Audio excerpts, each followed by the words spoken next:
오늘은 이 힘과 운동 그리고 일과 에너지까지 다 연계되는 개념이니까 여기 부분 한번 복습하고 이번 연도에 있었던 6월 모의고사까지의 문제들 한번 풀어주고 끝내겠습니다. 사실 개념 수업은 저번에 했으니까 그렇게 깊게는 안 할 거고 개념을 어떻게 활용하면 좋을지에 대해서 집중적으로 얘기를 해볼게요.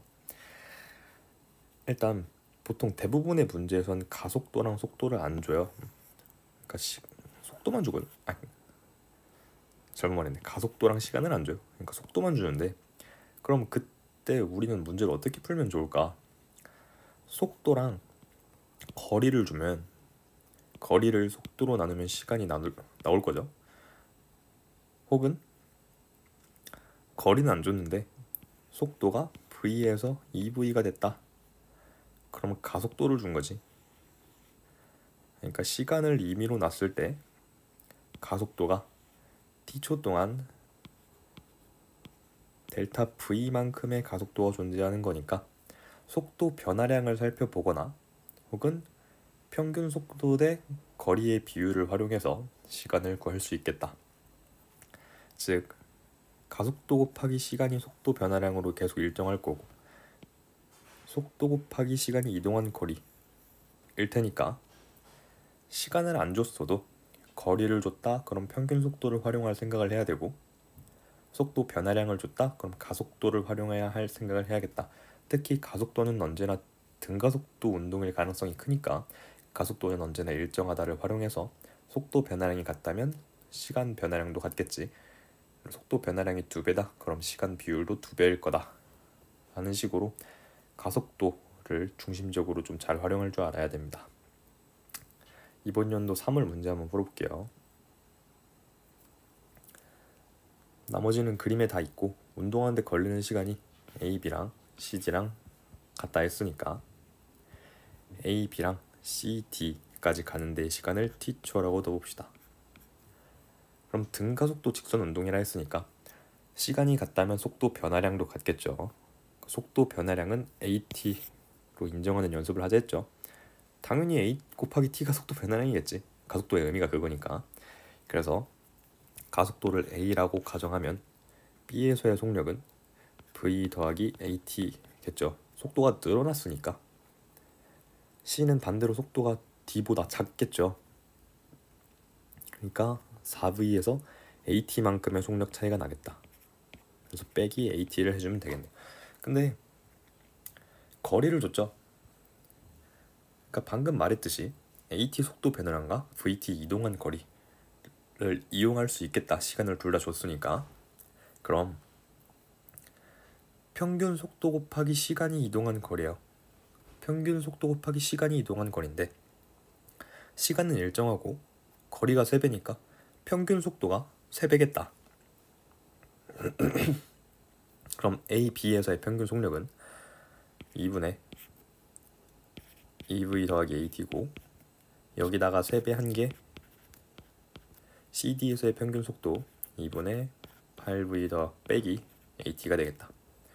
뭐 평균 속도를 비교할 때 어차피 2분의 2분의 똑같으니까 2분의는 안 해도 되긴 하는데 공부하는 거니까 2분의도 써줬어요. 아무튼 이 식을 풀어보면 6V 더하기 3AT는 8V 빼기 AT여서 4AT는 2V다. AT는 2분의 1V다. 여기서 V가 몇 AT예요? 라고 하는 건 별로 의미가 없어요. 왜냐면 A랑 T는 우리가 도입한 편의를 위한 미지수니까 문제에서 주어진 상황대로 우리가 가진 미지수가 문제에서 주어진 상황에 대해서 어떤 값을 갖는지를 아는 게 중요하겠죠. 문제에 주어진 상황이 우리 미지수에 어떤 값을 갖느냐는 별로 안 중요해요. 우리가 정한 미지수니까. 그래서 아무튼 H는 2분의 1V니까 그럼 여기 속도 알겠죠. 2분의 3V고 4V 빼기 2분의 1V니까 2분의 7V가 되겠다. 그럼 BC에서의 시간도 알 수 있겠지. 시간을 구하는 방법 2가지 있다 했어요. 거리와 속도로 이용해서 구하는 방법이랑 속도 변화량을 이용해서 구하는 방법이랑. 근데 거리를 안 줬으니까 속도 변화량을 통해 알 수 있겠지. t초 동안 속도는 2분의 1 v 변해요. 그럼 BC에서는 2분의 4 v 변했으니까 4t만큼 걸렸겠다. 그럼 역으로 이제 C가 날았으니까 속도와 시간을 통해서 거리를 알 수 있겠죠. 그러니까 BC에서의 평균 속도는 2분의 5v네요.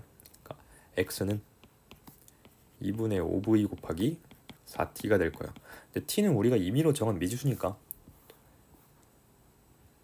vt를 문제에서 준 상황에 맞게 미지수를 변형을 해줘야겠다. 즉 vt가 얼마인지를 구해줘야 되는데 AB에서 시간과 속도 다 줬고 CD에서 시간과 속도 다 줬으니까 AB를 사용하든 CD를 사용하든 해서 연립해서 풀면 나오겠죠. 그래서 AB를 먼저 볼게요. AB 거리는 L이고 평균 속도는 4분의 5V가 되겠다. 4분의 5V의 평균 속도로 t초만큼 간 게 L이에요. 그럼 2분의 5V의 속도로 4t만큼 간 건 얼마인가? 하니까 여기 곱하기 2되고 여기 곱하기 4 되니까 총 곱하기 8이어서 8L이 되겠다. 넘어갈게요. 같은 빗면이 나오면 상대 속도를 생각하라 했죠. 그러니까 상대 속도는 언제나 일정할 거야. 왜냐면 같은 빗면이면 같은 가속도를 가지니까. 그래서 상대 속도를 이용해서 문제를 풀어봅시다. 상대 속도, 즉 속도의 차는 V만큼 나죠. 가까워지는 방향으로 V만큼 차이가 나니까 B가 0이 된다면 A의 상대 속도에 따른 A의 실제 속도는 V가 되겠다. 그래서 가에서 나까지 시간을 안 줬죠. 그러니까 시간을 우리가 임의로 정해봅시다. 여기서부터 여기 상황까지 가는데 t초만큼 걸렸다고 칩시다. 그럼 가속도는 속도 변화량을 줬으니까 A는 2V, B도 2V 변했죠. 그러니까 속도 변화량을 줬으니까 가속도를 구할 수 있겠다. 2V만큼 변하는 동안 t초만큼 갔어요. 그럼 이제 언제 충돌하는지가 궁금해. 가에서 나까지 가는 동안 사이의 거리가 7L에서 3L로 갔죠. 즉 4L만큼의 거리가 좁혀졌어. 4L만큼의 거리가 좁혀졌다는 소리는 상대 속도 V로 t만큼 갔다는 소리예요. 근데 이제 우리는 충돌할 때 A의 속력이 궁금한 거잖아. 충돌할 때가 몇 초인지를 구하면 가속도를 이용해서 몇 초 동안 몇 V만큼 변하니까 이 V에다가 그 가속도 AT를 적용하면 VA를 구할 수 있겠다. 그래서 이제 3L 가는 데는 얼만큼이 걸리냐가 궁금해. 상대 속도 V는 언제나 일정하다 했죠. 그럼 상대 속도 V로 얼만큼 가야 되냐? 4분의 3 곱해줬으니까 4분의 3 곱해주면 되겠다. 그래서 시간은 4분의 3t가 될 거야. 즉 4분의 3t 뒤에 충돌한다는 소리죠. 그럼 4분의 3t 뒤에 충돌하는데 그때 A의 속력이 궁금해요. 4분의 3t초 지나면 가속도는, 즉 속도 변화량은 얼마나 되나? 위아래 4분의 3 곱해주면 되겠죠. 그럼 델타 4분의 6v, 즉 2분의 3v가 되겠다. 그러니까 2분의 3v만큼 변할 거예요. 아니 그러면 2분의 5v인가요? 아니겠지. 가속도는 줄어드는 방향으로 작용하고 있으니까 여기서도 2분의 3v만큼 줄어들었겠죠. 그래서 v에서 2분의 3v만큼 줄어들면 마이너스 2분의 1v인데 속력을 물어봤죠. 그러니까 뭐 마이너스는 고려 안 해도 되고 속도의 크기, 즉 속력은 2분의 1v가 되겠다. 오히려 9번보다 계산이 적죠. 그래서 이런 문제는 풀었으면 좋겠다. 넘어갈게요. 힘 분석하는 문제들인데 힘 분석할 때 적절하게 전체 물체를 한 물체로 보는 게 중요해요. 전체 물체를 하나로 보면 연결된 물체는 속도, 가속도가 같다 라는 거고, 전체 물체를 하나로 보면 추가로 전체 물체 안에 들어있는 각각의 물체들끼리 서로 작용하는 힘은 어차피 작용 반작용에 의해 전체 물체로 보면 합력이 0이 되니까 전체 물체를 하나로 봤을 땐 그 안에서 어떤 힘이 오고 갔는지에 대해서는 별로 신경을 안 써도 됩니다. 그래서 이번 연도 3월 5, 6번 한번 봅시다. 선지부터 볼게요. 작용 반작용이 나왔으면 A가 B를 라는 말이 나왔다. 그럼 B가 A에 작용하는 자기력, 이 작용 반작용 관계예요. 중력은 전혀 상관이 없습니다. 2에서 A가 B에 작용하는 자기력의 크기가 B의 무게랑 같냐? 라고 물어봤는데 B의 알짜임을 계산해 보면 되겠다. 일단 B는 중력을 받고 있을 거고 A가 B를 미는 자기력을 받고 있을 거예요. SS니까. 근데 C도 B를 밀겠지. N극 N극이니까. 이거 중력이고. 그럼 작용하는 힘이 이게 다죠. 근데 정지하고 있으니까 이 작용하는 힘이 다 같아야 돼. 즉 이 크기랑 얘네 둘이 더한 크기랑 같아야겠다. 그래서 A가 B에 작용하는 자기력의 크기는 B의 무게, 즉 중력과 다르겠죠.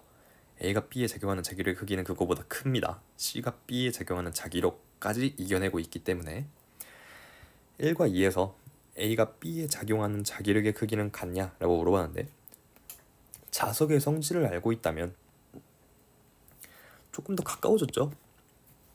그러니까 아니겠다 라고 해도 되는데 정확하게 분석해 봅시다. B에 작용을 한다 그랬으니까 또 B를 분석해야겠지. 그럼 B는 여기서 중력이 작용할 거고 A가 B를 밀고 있는 자기력이 있을 거야. 이게 다죠. 즉 A가 B를 밀고 있는 거랑 중력이랑 실험 1에선 같아. 다만 실험 2에선 이거 두 개 더한 게 얘랑 같으니까 좀 더 커졌겠지. 뭐 당연한 얘기인 게 좀 더 가까워졌잖아. 가까워지면 자기력의 세계가 커져요. 그래서 일단 아닐 거고 B에 작용하는 알짜임의 크기는 어차피 다 정지하고 있으니까 0으로 같겠죠. 그래서 자동적으로 5번이 답이겠다. 이지만 한번 또 분석을 해봅시다. A가 수평면을 누르는 힘의 크기는 2에서가 1에서보다 크다라고 했는데 이때 전체 물체를 한 물체로 봐봅시다. 실험 1에서 A, B를 한 물체로 봐볼게요. 그럼 A, B라는 이 한 물체가 수평면을 누르는 힘은 어차피 A, B 자기들끼리 작용하는 자기력은 의미 없고 A, B에 또 다른 외부 힘이 작용하는 것도 아니죠. 중력만 작용하죠. 그러니까 즉 실험 1에서 A가 발판을 누르는 힘은 A와 B의 무게만큼 누르고 있을 거예요. 실험 2에선 이렇게 한 물체로 보면 지들끼리 작용하는 자기력은 어차피 작용 반작용으로 없어질 테니까 의미 없고 외력이 존재하지 않으므로 A, B, C 전체 3개의 무게를 더한 값만큼 누르고 있겠다. 즉 실험 2에서가 더 크겠죠. 넘어갈게요. 이거는 나중에 합시다. 자성체 배울 때. 그림과 같이 물체 A와 용수철로 연결된 물체 B에 F인 힘을 작용하고 있다. 그래서 용수철이 또 압축돼 있고 정지해 있고 질량이 EM이고 여기가 중요하겠네. 수평면이 A를 떠받치는 힘의 크기는 용수철이 B에 작용하는 힘의 크기의 2배다. 용수철이 B에 작용하는 힘의 크기를 봐볼까요? 그럼 B에라고 했으니까 B의 힘을 분석해야겠다. 그럼 B는 일단 자기 무게만큼 중력 가속도를 줬으니까 mg만큼 중력을 받고 있을 거고 추가로 F만큼 힘을 받고 있고 그럼 여기에 더하기 용수철이 가하는 힘을 해줘야 정지해 있겠죠. 알짜임이 0이어야 되는데 B에 작용하는 힘은 중력 F 용수철이 다니까 그래서 용수철이 작용하는 힘이 이만큼이겠다. 즉 F 더하기 mg죠. 그래야 알짜임이 0이 되니까. 그럼 용수철은 똑같이 용수철이 B를 미는 힘이랑 용수철이 A를 미는 힘이랑 똑같겠지. 탄성력은 kx였으니까 그러니까 상황을 안 가리죠. 양옆 똑같이 밀거나 당길 거예요. 실이 하는 것 마냥. 그래서 용수철이 B를 밀고 있어. 그럼 A도 밀겠지. 그럼 A를 이렇게 밀겠다. 용수철이 F 더하기 mg의 힘으로 밀고 있겠다. 그럼 A는 중력도 있잖아. 이 mg만큼의 힘을 받고 있죠. 이런 분석이 끝났지. A에 맞닿아 있는 게 용수철 수평면이니까 A가 알짜임 0이 유지되려면 수평면이 A를 파란색으로 할게요. 수평면이 A를 F 더하기 3mg만큼 밀어야겠다. 근데 결국 분석하고 보니까 이걸 한 개로 봤을 때 F만큼 작용하고 있고, 그러니까 A, B를 한 물체로 봤을 때 무게는 3mg고 그 3mg 물체 F만큼 더 밀어주고 있는 거니까 수평면이 A를 밀고 있는 힘은 F 더하기 3mg가 된다. 당연한 얘기죠. 그래서 수평면이 A를 떠받치는 힘의 크기, 이 파란색이고, 이게 용처리 B에 작용하는 힘의 크기 F 더하기 mg의 2배래요. F는 mg 맞겠죠. 용수처리 A에 작용하는 힘의 크기는 mg라 그랬으니까, F가 mg라 그랬으니까 2mg가 되겠다, 그죠? B에 작용하는 중력, 용처리 B에 작용 반작용 아니죠. 목적어 주어가 달라져야 된다 했어요. 만약에 얘의 작용 반작용이 궁금해요 했으면 B가 지구를 당기는 힘입니다. 얘의 작용 반작용이 궁금해요 했으면 B가 용수철에 작용하는 힘이 작용 반작용이겠지. 그러니까 목적어가 주어와 바뀌어야 작용 반작용이 돼요. 넘어가겠습니다. 용철에 매달려 있고 추를 매달았어.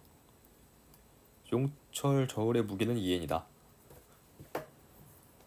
그럼 용수철 저울에 까만색으로 표시할게요. 중력을 표시하면 이 n만큼의 중력이 작용하고 있을 거고, 근데 정지해 있잖아. 어떻게 정지해 있을까? 7p가 용수철 저울을 들어주고 있으니까, 그러니까 p가 용수철 저울을 당기고 있는 건 2n만큼이겠다.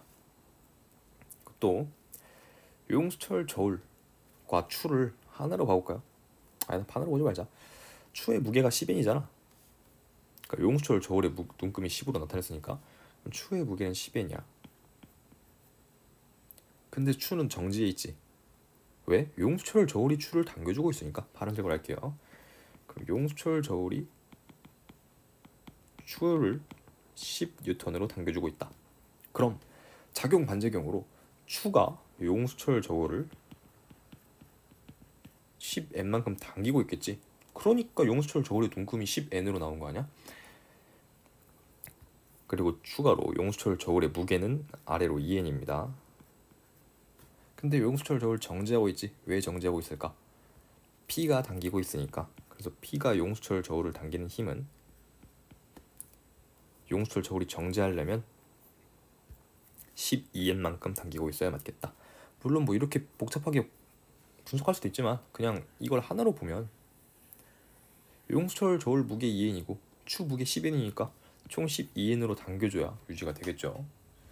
그래서 일단 알짜임 0 맞죠? 정지해 있으니까 P가 용수철 저울에 작용하는 힘의 크기는 12N이다 맞고, 추에 작용하는 중력과 작용 반작용이라면 추가 지구를 당기는 힘이어야 된다 했어요. 그러니까 일단 아니겠지. 그리고 용수철 저울이 추에 작용하는 힘의 크기와 작용 반작용이라면 추가 용수철 저울에 작용하는 힘이 되겠지. 그러니까 얘랑 작용 반작용이어야 된다. 넘어가겠습니다. 이번 연도 3월 14번 문제고, 일단 이런 문제 나오면 힘부터 표시가 됐어요. EMG고 MG고 아직 모르지. 그래서 문제 잘 읽어봅시다. 문제에 안 나와 있는 부분에 밑줄을 치든 표시를 하든 해야 돼요. 어머, 정지해 있네. 정지해 있으면 알짜임 0이다를 떠올려야 돼요. 즉 C, D랑 뭐 정확하게 각각에 작용하는 힘의 크기는 얼마인지 모르겠지만 C, D에 작용하는 빗면에 의한 중력의 크기는 총 3mg가 되어야 이쪽으로 3mg, 그리고 CD가 이쪽으로 3mg로 땡겨서 총 알짜임이 0이 되겠다. 그걸 알 수 있었던 거고, EM, EM 준 거고 질량이 같다 라고 줬으니까 질량이 같은 걸 표시해 줄게요. 그러니까 보통은 질량을 그냥 C, D로 놨는데 헷갈리니까 그냥 X로 놓읍시다. P를 끊었을 때, 여기를 끊었을 때 C는 가속도의 크기가 9분의 2G로 일정한 직선 운동을 한다. 끊고 나서 R이 D를 당기는 힘의 크기가 9분의 10mg가 된다. R을 끊었을 때, 그러니까 결국엔 여기를 끊었을 때 D의 가속도의 크기를 물어봤는데 빗면이 D에게 작용하는 중력의 크기를 물어본 것과 다름이 없죠. 그래서 우리가 궁금한 건 파란색으로 할게요. 빗면이 D를 어느 정도로 당기고 있냐? 그럼 자동적으로 빗면이 C를 어느 정도로 당기고 있냐는 3mg-f가 되겠죠. 당연한 거 아닌가? 왜냐면 CD에 작용하는 빗면이 CD에게 주는 힘의 크기를 다 더했을 때 3mg가 나와야 된다고 방금 했었죠. 그래서 힘 분석은 끝났고 이제 상황에 들어가 봅시다. P를 끊었어. 그럼 R자임은, 이 전체 물체의 R자임은 오른쪽으로 EMG가 될 거야. 근데 가속도를 줘버렸어. 9분의 2 G래. 그럼 F는 MA니까 이 전체 물체의 R자임은 EMG지? 는 MA인데 가속도를 줬죠. 9분의 2 G라고. 그럼 질량 얼마 나와야 돼요? 9m 나와야 되지? 즉 B와 C와 D의 전체 질량을 더한 게 9m이 나와야 된대. 그럼 X 얼마요? 4m이지. 그래서 다 바꿔 써볼게요.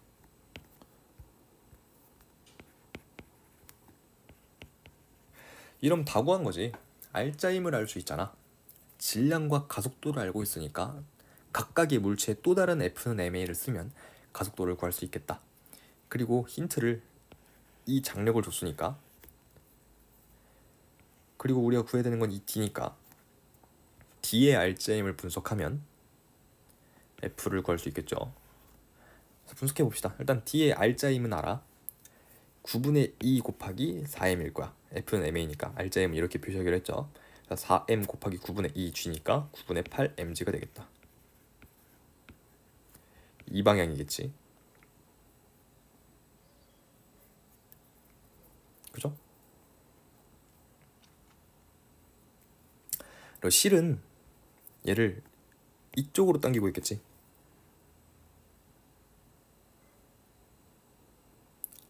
그러니까 무슨 말이냐면 D에 작용하는 힘은 이 파란색 F, 즉 빗면이 D를 당기는 힘의 크기랑 실이 D를 당기는 힘의 크기가 다요 연결된 게 이거 하나, 그리고 연결되지 않았는데 힘이 작용할 수 있는 건 이 상황에서 중력밖에 없으니까 이거 하나, 이거 하나인데 이거 두 개 더했더니 오른쪽으로 9분의 8이 나왔대.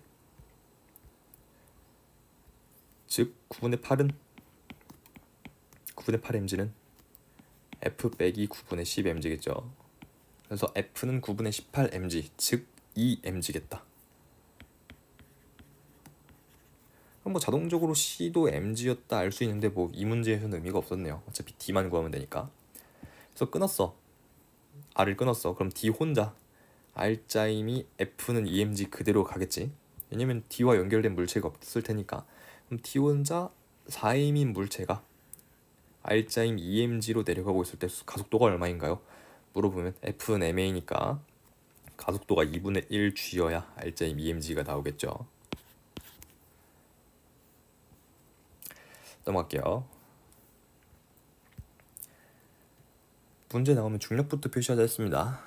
중력 mg가 될 거고, 중력 5mg가 될 거고, 중력 mg가 될 거고, 중력 5mg가 될 거고. 그리고 이제 문제 읽어봅시다. 가만히 놓았고 등가속도 운동하고 있고 여길 지나는 순간 실이 끊어진다.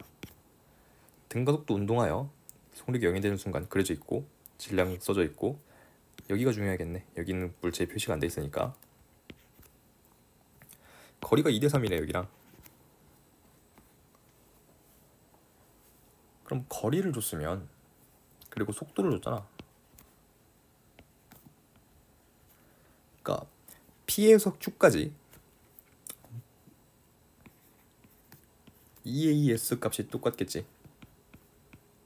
EAS는 V제곱 마이너스 V0의 제곱인데 V제곱 마이너스 V0의 제곱 값 똑같고 V제곱으로 처음 속도 제곱 빼기 나중 속도의 제곱 값도 똑같죠. 물론 부호는 다르겠지. 왜냐면 여기선 R자임의 방향이 이쪽이고 여기선 R자의 방향이 여기 끊어졌으니까 이쪽이잖아. 그러니까 물론 부호는 다르게 나오겠지만 크기는 똑같이 나와야 돼요. 이 EAS가. 그러면 가에서 나에서 거리는 2대 3이야. 근데 값이 똑같이 나와야 돼. 그럼 가속도의 크기는 3대 2가 나와야겠죠. 그래서 가속도의 크기를 구해봅시다. 다만 R자임 크기는 이미 줬어. 전체 물체의 R자임의 크기는 가에선 OMG 빼기 MG예요. 그래서 전체 물체 R자임을 가운데 적어봅시다. 이 방향으로. 나에선 A, B를 같이 보면 R자임이 MG죠. 그래서 이 방향으로 R자임에 적용하겠다. 그래서 가속도의 크기는 결국 F는 MA니까 여기다 적어줄게요. 가 하나 또 따라 해보겠습니다. 가에서 F는 4mg고 M은 A, B, C를 같이 봐야 되니까 B의 무게를 B라고 하면 M 더하기 B 더하기 5M이 될 거고 곱하기 A가 될 거야. 나는 MG에다가 여기 끊어졌으니까 이렇게 하면 보면 되지. 그래서 M 더하기 B 곱하기 A가 될 건데 나랑 가랑 가속도의 크기가 3대 1이네.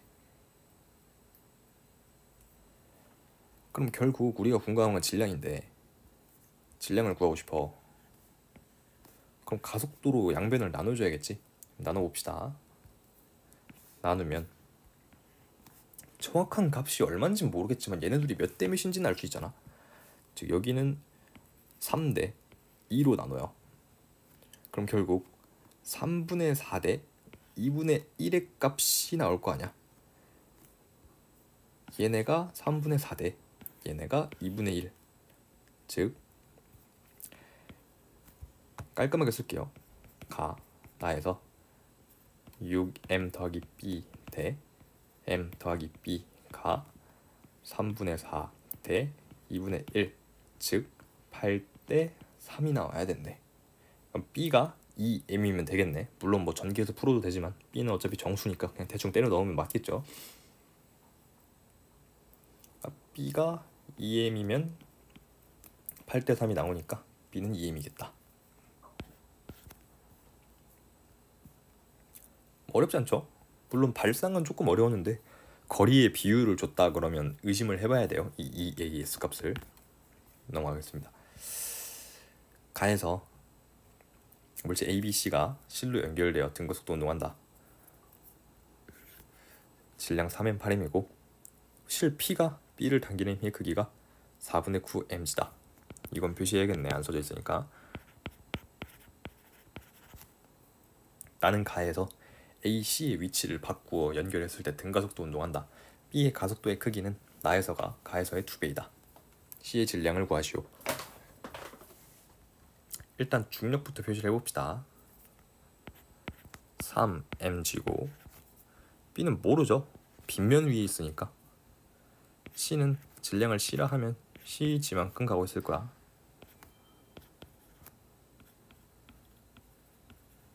이렇게 되겠네. 이러면 물론 뭐 아직 이 조건을 안 썼죠. B의 가속도의 크기는 나에서가 가에서의 2배이다.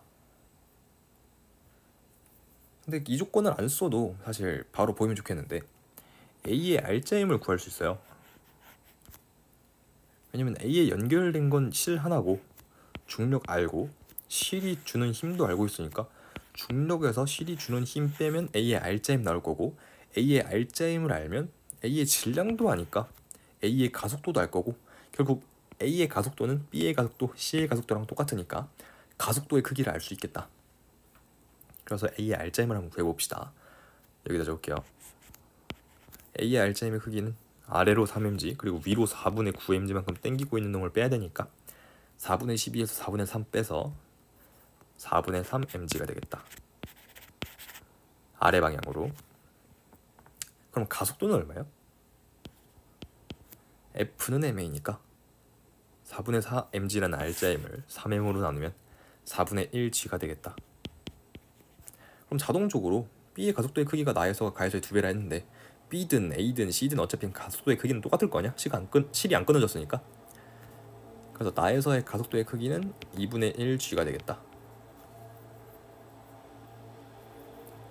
어쨌든 B의 알짜임의 크기도 볼 수 있겠네. F는 mA니까 질량이랑 가속도랑 곱하면 알짜임 크기 나오죠. 그래서 2mg가 되겠다.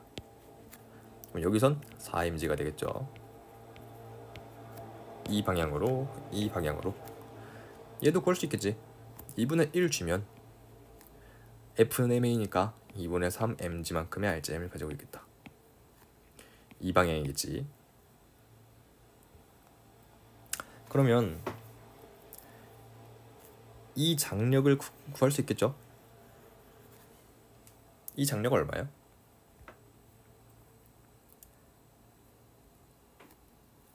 아래로 3mg만큼 당기고 있고 장력이 뭔진 모르겠지만 있어. 결과값이 2분의 3mg가 나와야 돼. 즉 2분의 3mg 더하기 3mg 하면 되겠죠. 그럼 이 장력이 얼마냐면 2분의 9mg.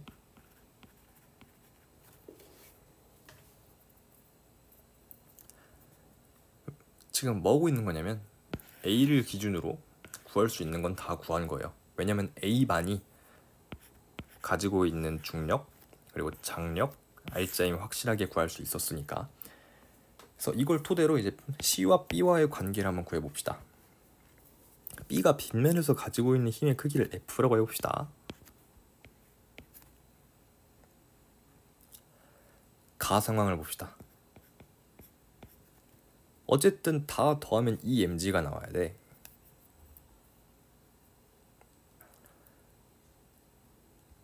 여기 장력 모르죠?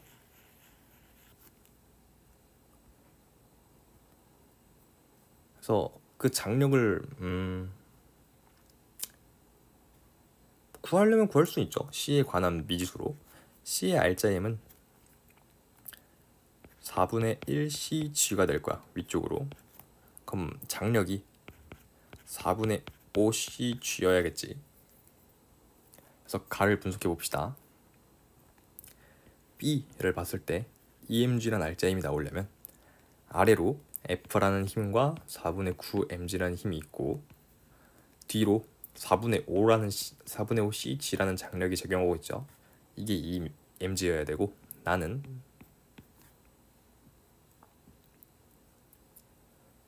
여기서도 알짜임 구할 수 있죠. 얘는 2분의 1 cg일 거고 아래 방향으로. 그럼 여기의 장력은 2분의 1 cg여야겠다. 그래서 나에서의 B를 보면 4mg라는 알짜임이 나오려면 아래로 F 당기는 거에 아래로 2분의 1 cg라는 장력에 빼기 뒤로 2분의 9mg라는 장력이 있겠다. 결국 우리가 궁금한 건 C인데 방정식 2개 나왔으니까 F를 소거하면 되겠죠. 그래서 아래식에서 위식을 빼봅시다. 그래서 납 빼기 가를 하면 이 mg는 아래 거여서 뒷 거 빼는 거니까 아래 거 일단 그대로 써볼게요. 그래서 위에 거 빼볼게요.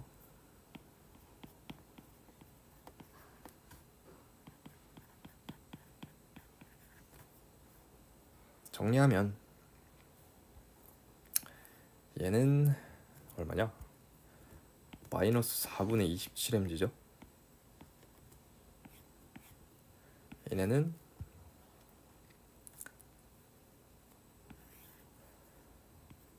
4분의 7cg죠.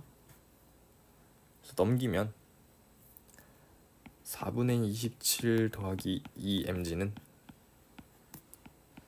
4분의 7cg인데 이거 4분의 35죠. 4분의 7이고 즉 5배가 되겠네. 그러니까 C는 5다. 해서 구하면 됩니다. 20번 치고는 그냥 연립방정식 2개 풀면 되는 문제였어서 굉장히 쉬운 문제였죠. 넘어갈게요. 운동량 보존. 물체에 충돌이 나오면 운동량 보존을 생각해야 됩니다. 물론 벽이랑 충돌했을 때 운동량 보존이 안 될 수도 있다는 점 유의를 해야 되지만 움직이는 두 물체가 충돌하면 무조건 운동량 보존을 먼저 떠올려야 돼요. 혹은 충돌이 아니더라도 한 물체였다가 서로 발사되는 거 있죠. A, B로 분리되면서 그 경우에도 운동량 보존을 떠올려야 됩니다. 대표적인 게 용수철을 가운데 두고 A, B를 압축시켰다가 발사하는 것도 운동량 보존이 돼요.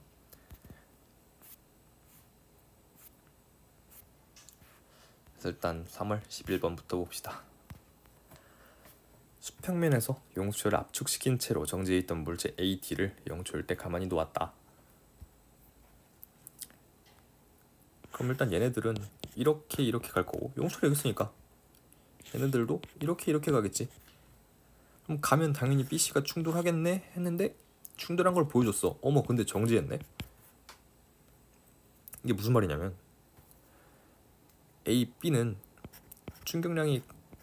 운동량이 같으니까 운동량이 둘 다 더해서 0이 나와야 되니까 운동량 보존에 의해서 A는 왼쪽으로 P, B는 오른쪽으로 P만큼의 운동량을 가지고 갔을 거고 C, D도 마찬가지로 물론 얘랑 같다는 보장은 없죠 운동량이.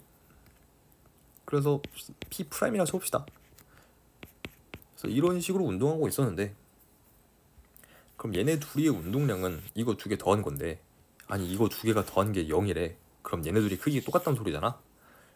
그래서 A, B, C, D 분리된 직후의 운동량의 크기는 다 똑같았겠다 를 알 수 있겠죠. 그래서 A가 용수철로부터 받던 힘의 크기 FA랑 시간 곱한 건 충격량, 즉 운동량의 변화량일 텐데 FA와 이 시간 그래프가 이루는 이 면적은 델타 P를 의미하는데 0에서 P로 갔으니까 이 면적의 넓이는 P와 같겠죠. FD 또 똑같겠지. 이 면적이 얘가 운동량이 얼만큼 배느냐를 물어본 건데 0에서 P'으로 갔지만 P'이 P랑 똑같다고 했으니까 이 면적의 크기는 똑같이 P로 똑같겠다. 그 다음 B가 받은 힘의 크기, 그러니까 얘랑 충돌할 때도 B가 원래 운동량 P였다가 정지로 갔으니까 운동량의 변화량은 마이너스 P인데 어차피 크기를 물어본 거니까 크기도 P로 똑같겠지. 즉 저 면적의 크기도 똑같이 P겠다. 왜냐면 운동량의 변화량의 크기가 다 P로 똑같으니까. 그래서 문제 봅시다. 분리된 후 운동량 크기 같죠. 힘의 크기를 나타내는 곡선과 시간축이 이르는 면적은 얘랑 같죠. 얘의 평균 힘을 구하라는 소리는 면적을 시간으로 나눠주면 됩니다. 그래서 얘는 P를 D초 동안 나눈 걸 거고 얘는 P를 2T초 동안 나눈 거니까 2배 맞죠. 넘어갈게요. 수평면에서 물체 A가 정지해 있는 물체 BC를 향해 운동하고 있다. 그림 나는 가의 순간부터 A의 속력을 시간에 따라 나타내는 것이다. A의 운동 방향은 일정하다. 6T일 때 BC가 충돌한다. 그럼 A, B, C의 속력 도식을 한번 써봅시다. A는 3V였다가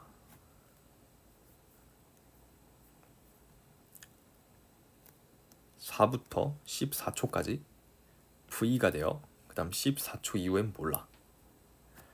BC는 둘 다 0이었겠지. 6T초에 충돌하니까 6T초에서 속도가 변했을 거야. 4T초일 때 A의 속력이 변한 이유는 B랑 충돌했기 때문이겠죠. 그럼 운동량은 보존돼야 되니까 A의 운동량은 왼쪽에 써볼게요. 다른 글씨로 3V 곱하기 2M으로 총 6MV가 되겠다. 얘는 2MV겠지. 근데 운동량이 보존돼야 되잖아. 총 6MV로. 그럼 B도 운동량이 4mv가 나와야 운동량이 보존이 되겠지. B의 질량은 m이니까 속력은 4v였겠다. C는 여전히 0일 거고, 이 이후에 B랑 C랑 충돌하는데 얼만큼 탄성 충돌을 했는지 모르죠. 그러니까 어느 정도의 비율로 운동량이 보존되면서 충돌했는지 모르지. 그래서 이때는 못 구하고 다만 14T일 때 A랑 B랑 다시 한번 충돌한다라는 걸 힌트로 봤어야 돼요. 뭔 소리냐면 이때부터 이때까지 A가 간 거리랑 이때부터 이때까지 B가 간 거리가 같아야 충돌하겠지. 왜냐면 이때 A랑 B랑 같은 공간에 있었고 이 이후로 A는 A대로 B는 B대로 운동했는데 이때 다시 만났다는 소리는 이때부터 이때까지 간 거리가 똑같다는 소리니까. 그래서 시간을 왜 줬느냐를 의심을 했었어야겠죠. 아무튼 그럼 A는 얼마만큼 갔나요? V라는 속력, 계속 V라는 속력으로 10T초만큼 갔으니까 10VT만큼 갔겠지. 그럼 B는 4V라는 속력으로 2T만큼 갔어. 그럼 지금은 8VT 갔으니까 여기서부터 여기까지 2VT를 갔어야 돼. 그래야 이때 A랑 만나겠지. 그럼 여기서부터 여기까지 2VT로 가려면 8초잖아. 그러니까 8T잖아. 그럼 속도가 얼마였어야 될까? 그치, 4분의 1V였어야겠다. 그치? 이렇게 해서 B에서, 그러니까 B가 6초부터 14초일 때까지의 속력을 구할 수 있었어요. B는 여기서 4분의 1V였겠다. 운동량은 4분의 1 mV였겠지.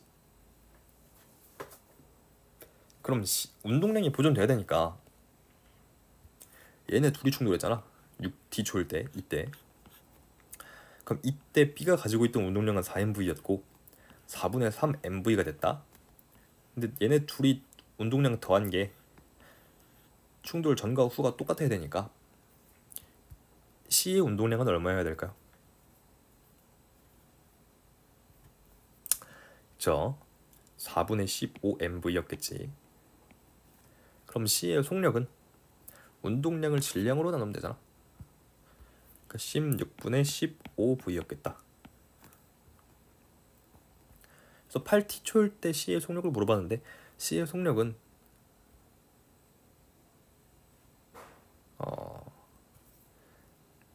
충돌한 지금부터 이 이후로 계속 똑같겠지. 다른 힘이 작용하지 않으니까. 그러니까 16분의 15V로 계속 등속도 운동을 하고 있을 테니까 2번이 답이겠다. 넘어갈게요. 마찰이 없는 수평면에서 속력 V로 등속도 운동하던 물체 A, B가 벽과 충돌한 뒤에 충돌 전과 반대 방향으로 각각 등속도 운동한다. 운동량 변화량의 크기가 A는 2mV래. 지금 mV지. 오른쪽으로. 그럼 운동량 변화량의 크기가 2mV라면 나올 때 mV로 나왔어야겠다. 즉 속력이 V로 나왔겠지. 운동량 변화량의 크기가 6mV래. 얘 지금 4mV로 가고 있잖아. 6mV만큼 변했다면 왼쪽으로 2mV만큼 가고 있겠다. 그럼 얘 속력은 2분의 1V겠지. 그래서 충돌하는 동안 벽으로부터 받은 충격량의 크기는 2mV다. 맞는 말이지. 운동량 변화량의 크기가 곧 충격량이고, 그러니까 이거 델타 P잖아. 이게 곧 F 델타 T지. 그러니까 충돌 시간을 줬으니까 평균 힘의 크기를 또 비교하는 문항 나오겠죠. 충돌한 후 속력은 B가 A의 2배가 아니라 A가 B의 2배죠. 충돌하는 동안 벽으로부터 받은 평균 힘의 크기가 궁금해요. 평균 힘의 크기는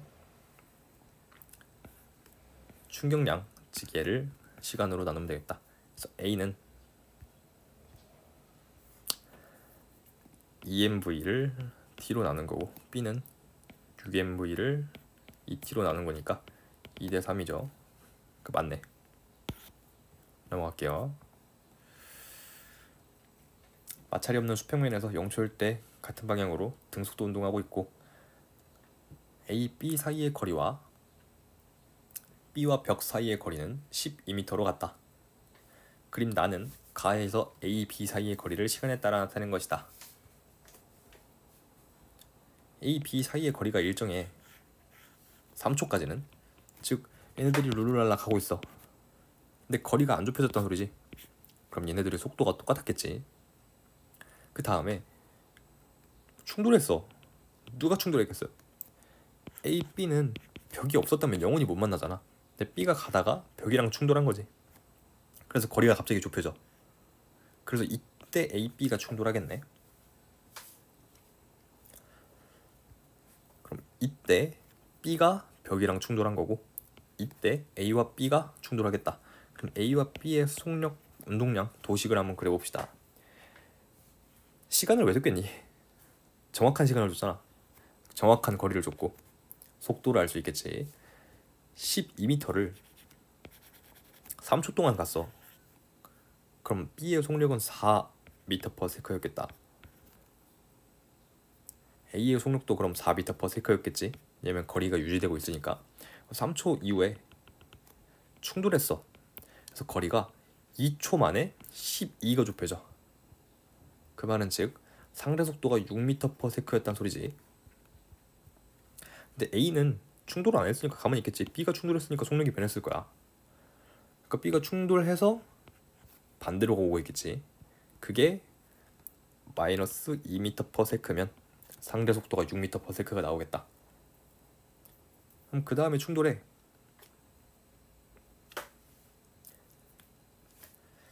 그럼 A의 운동량과 B의 운동량을 합한 거가 충돌 전과 충돌 후에 같겠지. 그래서 A의 운동량은 이때 1kg니까 4일 거고, 4kg니까 마이너스 8이겠지.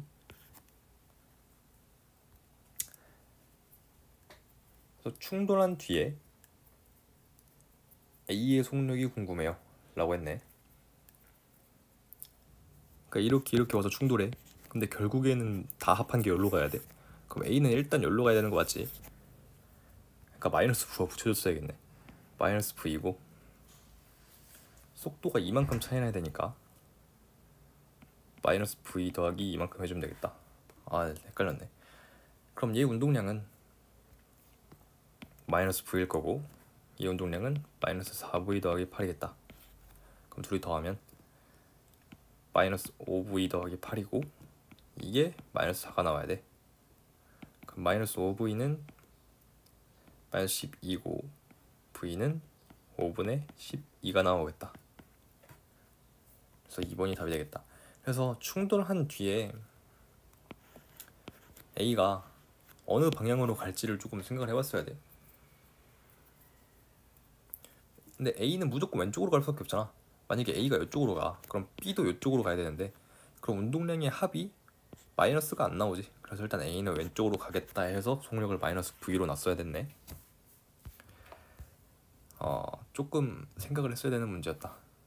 넘어갈게요. 이번 연도 6월에 나왔던 시간당 위치에 대한 자료를 줬고, 그래서 어쨌든 등속도 운동을 할 테니까 속도가 얼마인지를 거리 차이를 통해서 추측을 했어야 되는 문제였다. 그래서 속도 차이를 구해보자. 0.1초에 6cm만큼 차이 나고, 6cm만큼 차이 나고, 6cm만큼 차이 나고, 4cm 차이 나네. 그 다음 3cm 차이 나고, 3cm 차이 나고, 3cm 차이 나고. 이 말이 무슨 말이냐면, 어쨌든 지금 충돌할 거 아니야. 언젠가. 그 언젠가가 0.4초에서 0.5초 안에 있었다는 소리지. 그러니까 충돌할 때 속력은 점점 변하고 있을 테니까 이때가 충돌할 때고, 이 이후가 충돌 후의 속력, 이 이전이 충돌 전의 속력이겠다. 그래서 0.1초에 6cm 같은 소리는 1초에 60cm, 즉 0.6m/s였단 소리지. 이렇게 가다가 그 다음에 0.3m/s로 간대. A의 질량은 2kg야. 그럼 A의 운동량은 이전에 1.2였겠지. 그 이후에 0.6이 된대. 0.6만큼 감소했으니까 어쨌든 더해서 똑같이 나와야 되잖아, 운동량이라는 게. B가 정지였으니까 B의 운동량은 이후에 또 0.6이 되어야겠다. 근데 B의 운동량이 0.6이 되려면 B가 1km니까 속도가 0.6m/s가 나와야겠지. 또 나오고 있지. 0.6m/s 6cm씩 바뀌고 있으니까. 그래서 문제를 봅시다. 0.2초일 때, 아직 충돌 안 했을 때는 A의 속력이 0.4 아니지. 0.5초일 때, 이때 충돌 이후네. A와 B의 운동량의 합의 크기는 1.2km per kg/s다. 운동량의 합은 언제나 일정해야 되니까 충돌 전에는 1.2 맞았고 충돌 후에도 1.2 맞지. 그래서 뭐 언제를 물어봤어도 운동량의 합은 크기가 저게 나왔어야 돼. 0.7초일 때 운동량의 크기가 같냐? A 0.6이고 B 0.6이니까 크기 같지. 넘어갈게요. 가와 같이 질량이 같은 두 물체 A, B를 빗면에서 높이가 각각 좌H, H인 지점에 가만히 놓았는데 벽과 충돌한 뒤에 반대 방향으로 운동해서 높이 H에서 속력이 0이 되었다.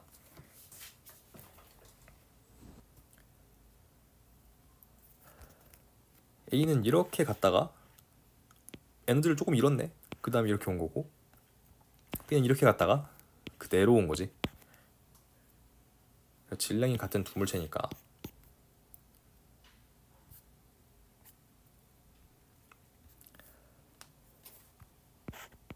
여기서 에너지를 4mgh만큼 가지고 있었다 치면 여기는 mgh만큼 가지고 있는데, 방금 우리 역학적 에너지 보존에서 한 것처럼 mgh가 2분의 1 mv 제곱이 되어야 된대. 그럼 이게 4배가 되면 속도는 2배가 될 수밖에 없다라고 말했었지. 그러니까 A가 내려올 때 2V로 내려와. 그리고 다시 올라갈 땐 V로 올라갔다는 소리지. 그럼 여기서 V로 올라갔다는 소리는 여기서도 V로 내려갔다가 V로 올라왔다는 소리고. 그래서 A, B의 질량을 M이라고 치면 A의 원래 운동량은 EMV였다가 MV가 된 거지. 마이너스 B의 원래 운동량은 MV였다가 마이너스 MV가 된 거지. 즉 운동량 변화량이 곧 충격량이고 충격량이 곧 힘 시간 그래프에서 면적의 크기인데 면적의 크기는 A는 3MV, B는 2MV였겠다.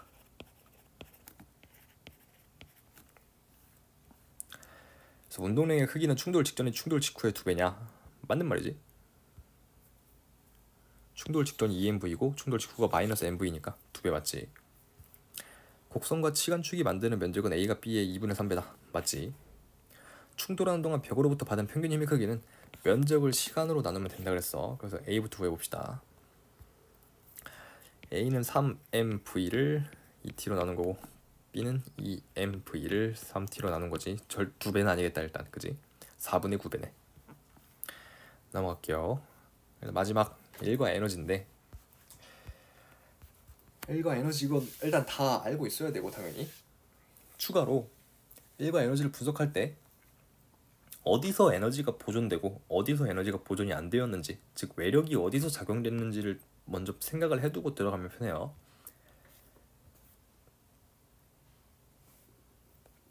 (3월 20번) 봅시다. 여기서 올라가는데 마찰 구간이 있어. 그럼 에너지 보존 안 됐겠지. 그 다음 올라갔어. 몇의 속도로 충돌했는지 몰라. 충돌하고 나서 각각 EV, EV로 운동하고 있대.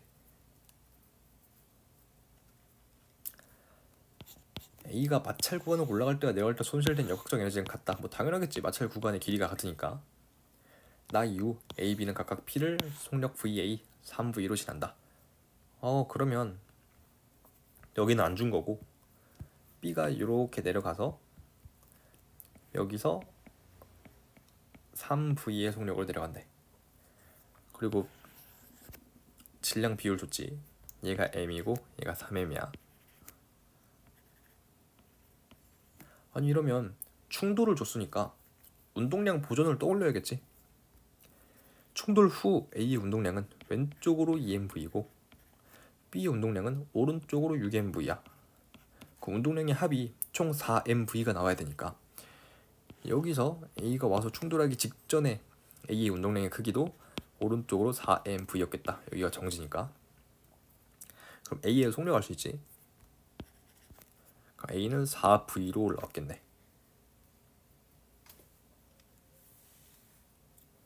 그지? 그래서 여기서부터 여기까지 높이를 H라고 치면 얘가 지금 B가 가지고 있는 운동에너지를 분석해보자. 왜냐면 B는 운동에너지가 보존되고 있으니까 이 H만큼의 중력 에너지가 가지는, 즉 포텐셜 에너지가 가지는 크기를 구할 수 있을 거고, 그럼 여기서부터 여기까지 올라왔을 때 원래 운동 에너지가 얼마만큼 손실되어야 되는데 마찰 구간 때문에 얼마만큼 더 손실됐다를 구할 수 있겠다. 그지? 그러니까 아무튼 여기를 H라고 치면 수평면 위에 있는 B가 가지고 있는 운동 에너지와 포텐셜 에너지의 합, 즉 역학적 에너지는 보존이 되겠다. 그래서 B가 가지고 있는 운동 에너지를 분석해보면 2분의 1 곱하기 3m 곱하기 4v 제곱이니까 간단하게 하면 2분의 12mv 제곱이 되겠다. 2분의는 굳이 빼지 말자. 나중 가면 또 계산을 해야 될지도 모르니까. 그래서 더하기 3mgh만큼의 포텐셜 에너지를 가지고 있겠다. 여기서는 포텐셜 에너지가 0이지. 그 다음에 운동 에너지는 2분의 3 곱하기 9v 제곱이니까 2분의 27mv 제곱이 되겠지. 괜찮지? 그러면 이 3mgh가 이 운동량의 차이만큼 전환된 거지. 운동량의 차이 얼만큼 나? 2분의 15mv 제곱만큼 나잖아. 즉 3mgh만큼 줄은 게 운동 에너지 2분의 15mv 제곱만큼 전환이 됐겠다. 즉 mgh는 2분의 5mv 제곱만큼 운동 에너지로 전환이 될 수 있다. 를 알 수 있겠네. 그럼 구해보자. 나에서 A의 운동 에너지는 2분의 m 곱하기 4v 제곱이니까 4mv 제곱일 거고 더하기 mgh겠지. mgh는 2분의 5mv 제곱이라고 했으니까 이 정도의 에너지를 가지고 있어. 그래서 이 마찰 구간을 내려간 뒤에 얼만큼의 속력으로 내려가고 있을까? 생각해보자. 그럼 이제 마찰 구간에서 얼마만큼의 에너지 손실을 받는지를 봐야겠지. 그럼 가에서 비교할 수 있겠다. 가에서 얘는 원래 운동 에너지가 2분의 25mv 제곱이었고 포텐셜 에너지는 0이었겠지. 그 다음 올라간 다음에 운동 에너지는 2분의 16mv 제곱이고 더하기 mgh만큼 있겠지. h만큼 올라왔으니까 질량이 m인 물체가. 근데 mgh가 2분의 5mv인 거 여기서 구했잖아. 그러니까 얘는 2분의 5mv 제곱이야. 그럼 총 역학적 에너지가 2분의 21mv 제곱이 된 거지. 마찰 구간에서 역학적 에너지가 2분의 4mv 제곱만큼 줄었다는 소리야. 그럼 마찬가지로 여기서도 2분의 4mv 제곱만큼 줄이겠지, 역학적 에너지를. 그럼 지금 총 이만큼의 역학적 에너지를 가지고 있는데 마찰 구간을 지나면서 2분의 4mv 제곱만큼의 손실을 가지고 여기서 속력을 갖겠다. 그럼 여기서의 역학적 에너지는 뺀 2분의 5mv 제곱일 거고 포텐셜 에너지가 여기니까 그냥 운동 에너지가 2분의 5mv 제곱이겠다. 그럼 이때의 속력은 루트 5v겠지.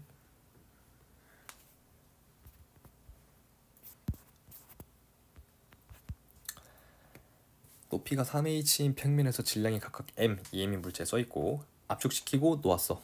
이런 운동량 보존 생각해야 될 거고 마찰 구간 1의 끝점에서 정지했고, 그러니까 얘가 가지고 있던 운동 에너지랑 포텐셜 에너지를 더한 역학적 에너지가 여기에서 그만큼 손실이 되었다는 소리네. 그 다음에 B는 으악 내려가고 이 마찰 구간 h를 등속도로 지났대. 즉 여기서의 운동 에너지랑 여기서의 운동 에너지랑 같겠지. 여기서 속도가 같으면.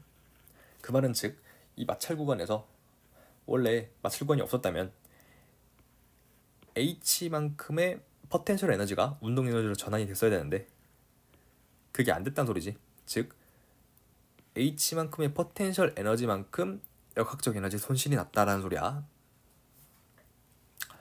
그 다음 등속도로 지나고 으악 지나서 이 마찰 구간을 지나서 V로 운동한다. 여기서 서로 같은 크기의 마찰력 그리고 평균 속력이 같고 걸린 시간도 같대. 마찰력의 크기 같고 시간 같고 속도 같으면 어쨌든 거리도 같을 거고 그럼 여기서 줄어든 역학적 에너지도 같을 거고 운동량의 크기도 같겠다. 그래서 여기부터 분석을 해보자.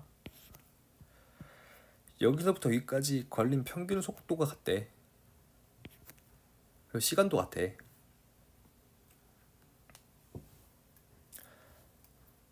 그리고 마찰력의 크기도 같대. 그럼 가속도는 여기가 2배겠지. 그러니까 가속도가 여기가 2배야. 그럼 변한 속도도, 즉 속도 변화량도 2배겠지.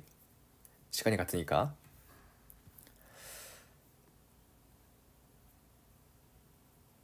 즉 여기가 뭐 3V였다 치면 여기는 4V여야 된다는 소리야. 그러니까 여기가 2V 변했다 치면 여기는 4V 변해야 된다고. 근데 이미 쓰고 보니까 우연히 맞았네. 여긴 평균 속도가 2V가 될 거고 여긴 평균 속도가 2V가 될 테니까 아마 똑같겠네. 그래서 원래는 그냥 0 더하기 뭐 2알파 하고 여기는 V 더하기 알파 해서 이거 두 개 평균 낸 거랑 이거 두 개 평균 낸 거랑 같다 해서 풀었어야 되는데 뭐 어쨌든 무연히 나왔으니까 이대로 풀어봅시다. 속력이 이렇게 된대.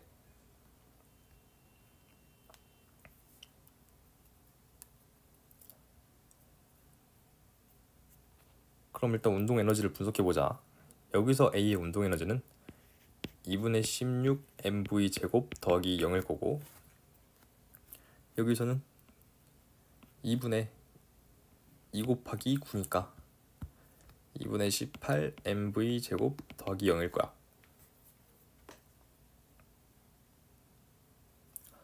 그럼 여기서도 어쨌든 역학적 에너지의 총 합이 이게 나와야겠지. 그러니까 여기서 얘가 어떤 속력으로 가는지 모르겠어. 왜냐면 운동 에너지를 안 줬으니까, 그러니까 속도를 안 줬으니까 여기서 이렇게 출발했을 때. 다만 운동 에너지가 아니라 운동량이 보존이 돼야 되니까 얘의 속도가 얘의 속도보다 2배일 거야 는 알겠지. 그러니까 여기서 2v 프라임으로 가면 여긴 v 프라임으로 가야 운동량이 2mv 프라임이고 여기도 2mv 프라임이라 운동량 보존이 되겠지. 그래서 속도의 상대값은 알 거고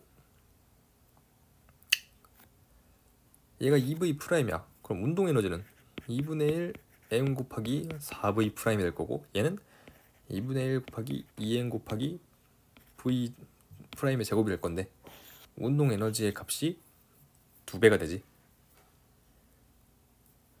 그래서 어차피 모르는 미지수 복잡하게 데리고 다니지 말고 그냥 간단하게 운동 에너지 비율만 구하면 되니까 여기서 2 더하기 3mgh라는 역학적 에너지를 가지고 있으면 얘는 2 더하기 6mgh만큼의 역학적 에너지를 가지고 있겠다.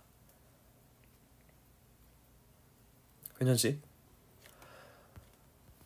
그래서 이만큼 역학적 에너지 보존됐을 거고 얘는 역학적 에너지가 보존이 안 됐지. h만큼, 즉 여기서 마이너스 2mgh만큼의 역학적 에너지를 손실한 거야. 여기서부터 여기까지 갈 때 2mgh만큼의 포텐셜 에너지가 운동 에너지로 전환이 됐어야 되는데 등속도 운동이라 했으니까 전환이 안 됐다는 소리지. 즉 얘랑 얘랑 같고 여기서 이거 뺀 거랑 얘랑 같다 해서 풀면 mgh 값이 나오겠다. 풀어봅시다. A부터 보자. 오른쪽에 쓸게. A는 2 더하기 3mgh가 8mv 제곱이랑 같다고, B는 2 더하기 6mgh 빼기 2mgh가 9mv 제곱이랑 같다 라고 하면, 어쨌든 mgh가 mv 제곱으로 나타낼 수 있냐를 물어본 거니까 구하면 되지. 그래서 이 2라는 우리가 임의로 정한 미지수를 없애면 되겠다. 그래서 아래쪽에다가 2를 곱해볼게. 그럼 2 더하기 8mgh는 18mv 제곱이고, 아래 거에서 위에 거 빼면 5mgh는 10mv 제곱이다. 그럼 mgh는 2mv 제곱이다 해서 2번 표시하면 안 되겠지. 감소한 역학적 에너지를 물어봤으니까 B의 질량은 2야. 그래서 2mgh만큼 줄었어. 그래서 4mv 제곱을 표시해야겠다. 뭐 사고 과정이 복잡한 거지 계산 과정이 복잡하진 않지. 그러니까 조금 생각을 좀 해야 돼, 이런 문제들은. 넘어갈게요. 그래서 마지막이다. 이번 6월에 본 거. 근데 이건 진짜 되게 쉬웠어. 왜 그랬는지 모르겠어. 앞으로도 이렇게 나오겠지? 아무튼 봅시다. 연결하여 빗면에 넣고 잡고 있고 놓으면 이렇게 운동하는 동안 A는 중력 포텐셜 에너지가 이만큼 늘고 얘는 7, 2, 제로만큼 줄겠지. 이렇게 가니까 질량이 이렇게다. 근데 이걸 한물체로 보면 역학적 에너지 보존되지. 그 점을 파악했어야 돼. 그래서 일단 A를 먼저 써봅시다. A가 0, 0이었다 치면 0 더하기 2 제로가 될 거고,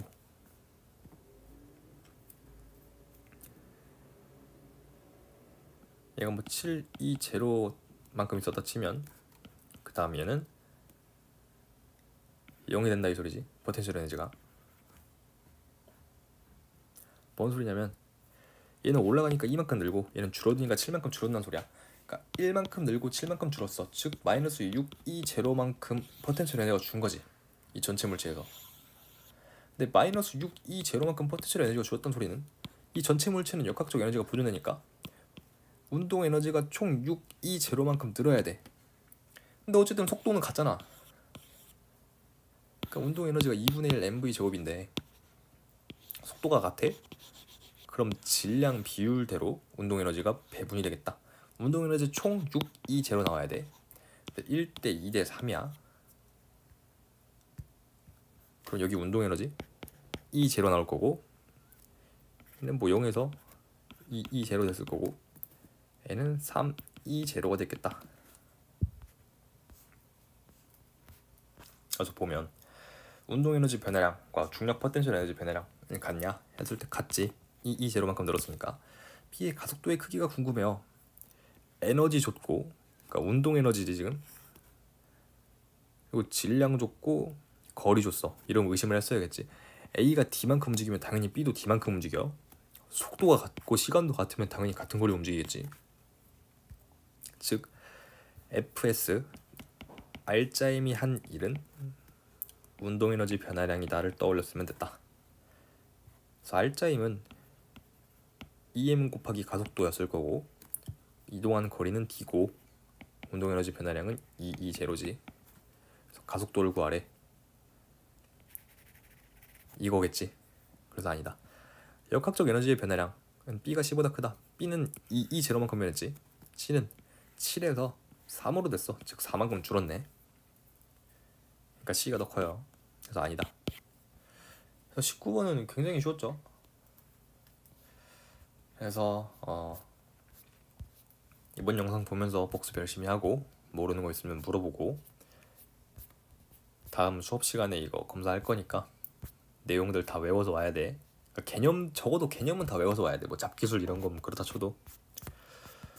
그래서 공부 열심히 하고 다음 수업 시간 때 봅시다. 수고했어요.